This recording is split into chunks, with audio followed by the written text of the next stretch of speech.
반갑습니다. 저는 이쪽 동남권 NPO 활동가는 아닌데 이쪽하고 어떻게 연결이 됐는지 이야기를 좀 나눠보도록 할게요. 제가 최근에 이제 가장 관심을 가지고 있는 활동의 핵심 키워드가 용기라는 단어거든요.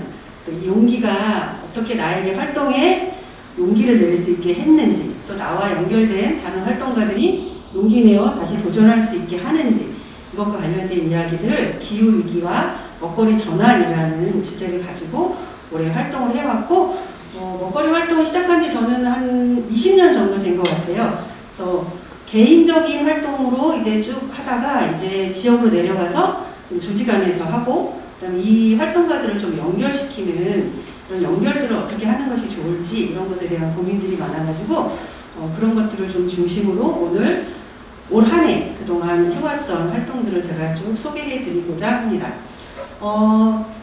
일단 저희가 이제 저는 슬라이드 자동으로 소개해놨는데 이게 잘 안 되고 있나요? 네. 다음으로 넘겨보도록 할게요.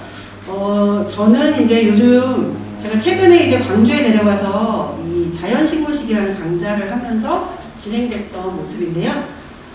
광주는 아직 날이 따뜻해서 텃밭에 저렇게 싱싱한 채소들이 아직도 있는 거예요. 그런 채소들을 좀 들고 제가 이제 해봤고, 오늘 가장 중요한 건 학교급식하고 농민들의 투쟁, 그리고 우리의 연결, 이걸 세 가지를 가지고 제가 말씀드릴 건데요. 저희가 학교급식 운동이 지금 시작된 지 한 30년 정도 됐어요. 그리고 학교급식 운동은 여성 농민들을 중심으로 이게 처음 이제 급식 운동이 진행이 됐고요. 친환경 급식 운동이 시작된 지 한 20년 정도 됐고요. 그래서 저희가 급식을 볼 때 지금은 학교급식이 우리 청소년, 자라나고 있는 아동 청소년기에 가장 중요한 식사 중에 한 끼가 돼버렸거든요. 그래서 그것이 가지고 있는 가치들, 이런 것들이 어떻게 변화되는지 좀 볼 건데요. 그냥 여기 이제 슬라이드를 좀 보시면서 저것이 뭘까라는 것들을 좀 생각해 보시면 좋을 것 같아요. 올해 2020년에 코로나가 터지면서 학생들이 학교를 가지 못하고 학교 급식은 대체로 계약 재배로 완성이 되거든요. 그럼 학교에 학생들이 가지 않는다라는 거는 학교 급식이 일어나지 않는다는 거예요. 그러면 가정에서는 엄마들이 또 수고로 또 추가로 막 이렇게 식사 준비를 해야 되니까 가정의 식비는 증대되고 있는데 학교에서는 식사 준비가 안 되니까 그동안 우리가 계약으로 학교 급식에서 소비하겠다고 했던 여러 가지 농산물들이 소비가 되지 않으면서 생긴 엄청난 문제들이 있어요. 그래서 저희가 지금 보시는 여러 가지 품목들을 엄청 싼 가격에, 다 친환경 제품들인데 엄청 싼 가격에 팔기 위해서 굉장히 많은 노력들을 했던 기업들을 떠올리실 수 있을 겁니다. 그럼 과연 이 학교 급식을 통해서 우리가 해보지 못했던 것들을 어떻게 해결할 건지, 그리고 이제 농민투쟁과 관련된 이야기들을 좀 드릴 건데요. 올해만 해도 크게 농민투쟁이 한 4번 정도 서울에서 거리에서 이제 큰 투쟁들이 이루어졌었거든요. 근데 그때마다 제가 그 현장에 가서 느끼는 거는 뭐냐면, 우리가 먹지 않고 살 수 있는 날들이 있을까라는 생각을 늘 하지만 그곳에는 늘 농민들만 계셨다라는 거예요. 생협단체들도 없었고 먹거리 활동가 진영들도 이 농민투쟁 현장에 나오지 않았다는 거예요. 제가 가서 사진 찍어서 이렇게 보면 한 번에 많이 모여 계시면 이렇게 엄청나게 많은 사람들이 모인 것 같지만 현장에 가서 보면 실제로는 정말 많이 모여 있지 못하고 있어요.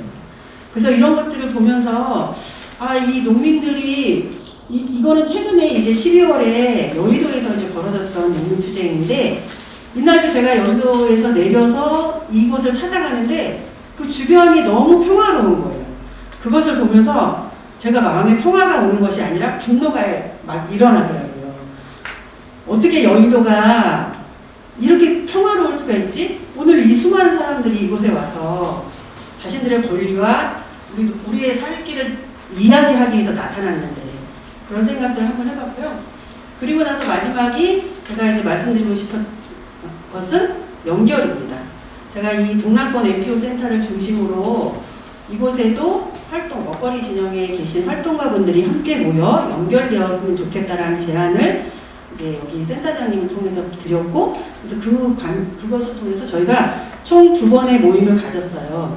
그래서 그리고 나서 우리가 할 수 있었던 여러 가지 다양한 활동 중에 작은 변화 실험실을 통해서 제가 먹거리 정의와 관련된 활동을 좀 시작하자라고 해서 먹거리 정의 학교가 이제 진행이 됐고, 먹거리 정의 학교가 끝나고 난 다음에 뒤에 나오고 있는 우리 기후 위기 시대에 식생활의 전환을 통해서 우리가 한번 나아가 보자.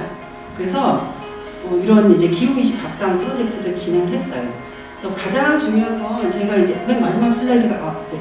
여기 이제 성효숙 작가님의 작품인데 평화 공존 그런 밥상의 이미지를 이게 담으신 거예요. 그래서 우리가 농부가 농사를 짓지 않으면 우리가 살 수 없다라는 것들을 함께 기억해 주셨으면 좋겠습니다.